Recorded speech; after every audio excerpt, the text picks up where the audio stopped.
Hey all. Definitely a mess we've got here, isn't it? When the curtain rises on any true new beginning, usually what it reveals is not a masterfully crafted bit of cinema, but a disaster. The art comes later. Some may disagree, but please bear with me. For those of you who know what I'm talking about, and those looking for a fresh start, this probably sounds familiar.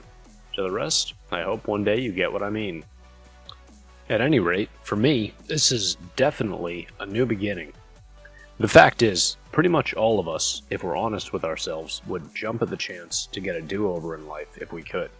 What we often fail to realize is we can. But more on that later. At present, there's a bunch of prep work to do. By way of introduction, I want to give you guys a quick rundown of what to expect here. Chiefly, 3 things. First and foremost, this is to be a maker channel. I love engineering and technical work. Second, it is also intended to be educational. I'll be sharing a lot of the knowledge that's been passed down to me over the years through several different career paths. Along the way, I want to share the absolute ride that has been my story. Which brings us to, third and last but not least, inspiration and encouragement. I have a strong feeling many people find things I've lived relatable, and hopefully find the end results to be encouraging. If even a single person finds some direction in life, or is inspired to make their world better, I'll count this entire mission a success. I'm sure along the way, I'll encounter some new wisdom from my viewers also.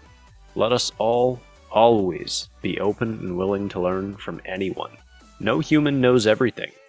To that end, I'm eagerly looking forward to learning new things together.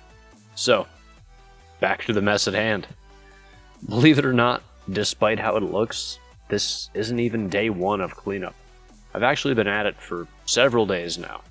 It looked a lot worse than this before. So, how did I get here? Well, due to a sudden, massive directional shift in my life, I ended up having to leave my tools with my family. There was once a time when said tools were all neat and meticulously so. However, being a bit younger and more willing to purchase things on credit, I acquired a second toolbox I really didn't need at the time and more tools with it. Well, life took its course, and the true nature of that decision's implications became clear to me. It was a burden and financial stress, and they weren't at all worth it. Directly before that massive shift I mentioned earlier, I sold that toolbox to pay off the debt. My tools were all deposited into bins and bags and roll carts with no particular ceremony. I had every intent to organize them, but I just never got the chance. I took my leave of this region for a while, and to everyone's chagrin, my family ended up saddled with the task of moving that heap of nonsense into another garage. Don't scold me. Trust me, please. I know. I still feel awful about it, but I'm making it right. Anyway, let's do a quick aside. I did mention this was supposed to be educational, so a small bit of life knowledge here. Without deep details, it's not exactly a life hack, but still useful. This is a voltmeter, also known as a multimeter. Get one. I'm going to set it to DC, or direct current volts, denoted by the straight line above a dotted line. As a rule of thumb, when dealing with batteries and consumer vehicle systems, you want DC. Basically, DC for most stuff that doesn't rely on a wall socket for power. A lively and viable AA battery should have around 1.5 volts. A discharged one should read around 1 volt. As you can see, this one is deader than a proverbial doornail. We'll chuck the others as well. If you're curious why I didn't just check the flashlight when the batteries were in them, well, it's because these have been sitting for, as I may have mentioned, around a year to a year and a half, maybe almost as long as 2 years. I just wanted to make sure that it was the batteries real quickly that were completely dead and not the flashlights. I did have a couple other things sitting around, even a couple rechargeable things that worked just fine despite having sat for so long, and the batteries in them weren't depleted.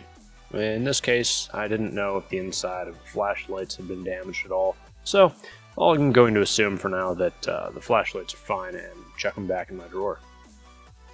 Anyway, moving on. Fast forward back to the present a bit over a year later. By the end of this video, you'll see everything back in its proper place.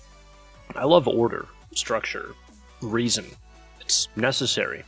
This first video isn't glamorous, and I don't want it to be. That would be fake. Too often, we see influencers and famous figures and all their glitz and glitter. Too often, we don't see the hard work that goes into it, the grunge and drudgery, the disheveled, coffee-fueled, barely on time, day shift arrivals, and the bag-laden eyes and the late nights. Not with this story. I invite you on a journey together with me. I'm not sure where it's going, but I'm beyond excited to find out. Somehow, even the menial and monotonous can have a certain beauty to it. I'm persuaded that the antithesis to monotony is chaos. Many of us dislike monotony. Few of us like chaos. Having had my fair share of chaos, I can appreciate the day in and day out with a renewed sense of color, accompanied by sincere gratitude. For anyone feeling discouraged, this new beginning did not happen overnight. Owning the tools and equipment you see here, free and clear, took around 6 years of work from scratch to present. That's both a long time and a flash in the pan. Life has its seasons. The change of seasons has a certain beauty to it, but also a touch of melancholy. As the new comes in, the old goes away. Leaves die and fall. The pleasure of the sun's warmth is replaced with the pleasure of a crisp, brisk breeze. For me, the dying leaves falling to the ground is a company I poured my soul into over the last 18 months. The summer love of heated passion invested into a project and opportunity I've waited years for, ended all too soon by the flaws of man. Perhaps the folks I worked for, perhaps my own, perhaps a bit of both. Who can say for sure? I won't throw shade here, though it is tempting. The brisk cool I'm feeling the first signs of is the realization that it may well be the loss of that investment was not a loss at all, but life giving me a new opportunity. A chance to use the gifts I was given with no man as my master but myself. To those who personally know me and are shocked at that statement, also, again, please bear with me. It'll make sense later. In literal terms, we're heading into the summer. It's heating up here. Spring has just passed. But in my heart, it feels like autumn. The old heat is dying, being replaced by something that is new. Somewhat uncomfortable, but perhaps I just need to get used to it. Born to a parent that is from a far warmer climate than my present one, I was always a summer person. Winter is rough for me. Fall wasn't my favorite either. Maybe what I needed was the time and experience to learn to appreciate it. I strangely find myself looking forward to the first chill a few months from now, and to the work that will be accomplished in this cooling spirit I find in myself today. All told, around 2 weeks of work went into getting my tools back in order and prepping my shop space. I bulked up noticeably between lifting heavy objects and climbing up and down a ladder about 30 times per day across the couple weeks of cleaning effort.